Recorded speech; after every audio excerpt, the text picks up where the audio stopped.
గుల్లైపోతున్నారు, ఊరికే నాశనం అయిపోయినారు. ఈడు ఇండు వాళ్ళు ఇండ్రు. అవన్నీ ఈ నుంచి స్టార్ట్, ఈ నుంచి మళ్ళీ ప్రెస్ మీట్ పెడదాంలే. అక్కడ పెట్టిండే ఏం బే ఇసిరాత్సా ఇరుగుతాయి మెడలో. తిన్నారు ఎగ్గిపప్పులు ఏమన్నా? వచ్చినటువంటి మీడియా మిత్రులకు అందరికీ కూడా నమస్కారం అండి. ఈ ప్రెస్ మీట్ పెట్టడానికి గల కారణం ఏంటంటే, ఎందుకు ఏమి అని అంటే, నిన్న ఏమైతే మాట్లాడినాడో పేరుని నాని, అరే చీకట్లా కన్ను కొడితే అయిపోవాలరా, నోరు తెరిచి రప్ప రప్ప ఎన్నిసార్లు అంటారు? సిగ్గు శరం ఉండాలి మనకి, ఎన్నిసార్లు అంటారు? అది ఇక అదే పని. చీకట్లో చేయాల్సిన పనులు కూడా పట్టపగలు అసహ్యంగా ఏంటిది?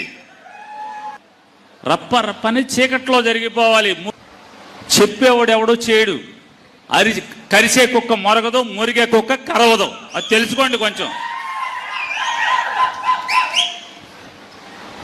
కరిసే కుక్క సైలెంట్కి వచ్చి లటక్కని కరుస్తుంది. నీకు చేతనైతే రేపు గవర్నమెంట్ వచ్చిన తర్వాత కరిసేయి. దానికి చెప్పాలి, ఎవడికన్నా చెప్పాలంట. రెండో గండి చెప్పాల్సిన పని లేదు, జరిగిపోవాలి. తర్వాత మీరందరూ కలిసి పలకరించాలి, ఎట్లా జరిగింది, ఏం జరిగింది, ఎవరు చేశాడని వెళ్ళండి. పేరుని నాని మాట్లాడిన దానికే కదా ఈరోజు పేరుని నాని కొంపల మీదకి పోయి రాళ్ళు వేసింది. నేను ఎన్నోసార్లు చెప్పినాను, ఒరే స్వామి మీరు రాసిచ్చిన పేపర్ చదవద్దు. రోజా అదే చదివింది, అమ్మన్ రాంబాబు అదే చదివినాడు, వీళ్ళు ముగ్గురు అదే చదివినారు. నాకు కూడా వచ్చింది నిన్న నాకు కూడా వచ్చింది. నేను ఆ పేపర్ ఇసిరి పారదొబ్బి నిజాలు మాట్లాడినా. నువ్వు కూడా అట్నే మాట్లాడు. మరి నువ్వు ఎందుకు చెప్తావో ఇట్టా? సరే పోని.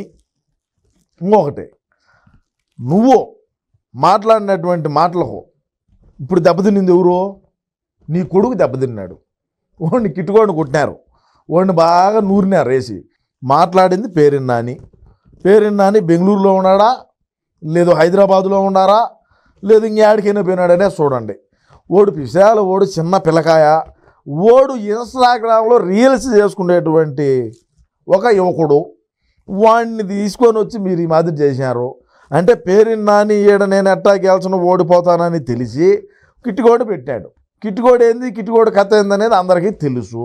వాడిని ఎందుకు పాపము మాట్లాడింది ఓడు. వాడిని చూడండి, వీడి పిల్లకాయతో వీడితో ఏం పని? అదేవిధంగా చూచే జగనన్న, ఇప్పుడు జగనన్న వాడు రాయిచ్చేవాడు ఎవడైంది నాకు కూడా తెలుసు, అందరికీ తెలుసు, అది వేరే విషయం. కానీ ఓడికి ఒకసారి చెప్పు, నువ్వు ఇటువంటి అవులే రాతలో ఇటువంటి అవులే ఈ మాదిరి లేకంట. ఎందుకంటే నీకేమో ప్యాలెస్లో ఉంటావు, ప్యాలెస్లో బ్రహ్మాండంగా ఇనప కడ్డీలు పెట్టి కంచెలు వేసుకొని పొనుకొని ఉంటావు, రాయిగడ లోపలికి రానీకంట. ఏడ నలిగేది ఊరు ఈ నలిగినాడు. సరే, ఏది ఏమైనప్పటికీ కూడా ఇకనైనా ఒకరు మనిషి మాదిరి ఉంటావని వాడిని కిట్టండి ఊరికే నాశనం చేయకుండా ఏదో నోరు అదుపులో పెట్టుకొని ఉంటే కన్నా బాగానే ఉంటుంది. లేదు నా ఇష్ట ప్రకారం నేటినే మాట్లాడతాను, నా ఇష్టానుసారంగా నేను ఇదే మాదిరినే ఉంటాను అంటే కన్నా రాబోయే రోజుల్లో ఖచ్చితంగా భారీ మూల్యం అయితే చెల్లించుకోవాల్సి వస్తుంది పేరుని నాని అని చెప్తా ఉన్నా. నేను మా జగనన్నకు చెప్పేది ఏంటంటే, ఇటువంటి హౌలేగాళ్ళను పెట్టి ఇటువంటి లంగా మాటలు మాట్లాడించి ఇటువంటి ప్రెస్ మీట్లు అసలు అన్నకు తెలుసారా అని మీరు ప్రెస్ మీట్ పెట్టేది? అసలు అన్నకు తెలిసి ఉంటే ఆయన పెట్టనీడు. ఎందుకంటే మీరు ఖచ్చితంగా కోటర్ వేసుకొని వచ్చి కూర్చొని మాట్లాడతారు అనేది అన్నకు కూడా తెలుసు. మీరు ఏ విధంగా మాట్లాడేది, మీ భాష, మీ యాస, మీ ప్రాస ఏ విధంగా ఉంటుంది అందరికీ ఇక్కడ అన్నకు కూడా తెలుసు.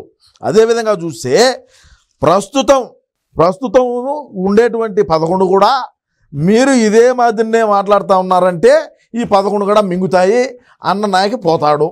కానీ నేను అన్న కోసం నా ఈ పోరాటం అయితే తప్పకుండా కొనసాగుతూనే ఉంటుందని మరొకసారి తెలియజేసుకుంటూ, ఇక్కడికి వచ్చినటువంటి పాత్రికేయ మిత్రులకు అందరికీ మరీ ముఖ్యంగా ఏంటంటే, మా పార్టీ ఎక్కడా కూడా జనాల్లో అయితే లేదు, కానీ సోషల్ మీడియాలో బాగా విపరీతంగా ఇది చేస్తూ ఉండేటువంటి సోషల్ మీడియా సైనికులకి అందరికీ కూడా ప్రత్యేక ధన్యవాదాలు తెలియజేసుకుంటూ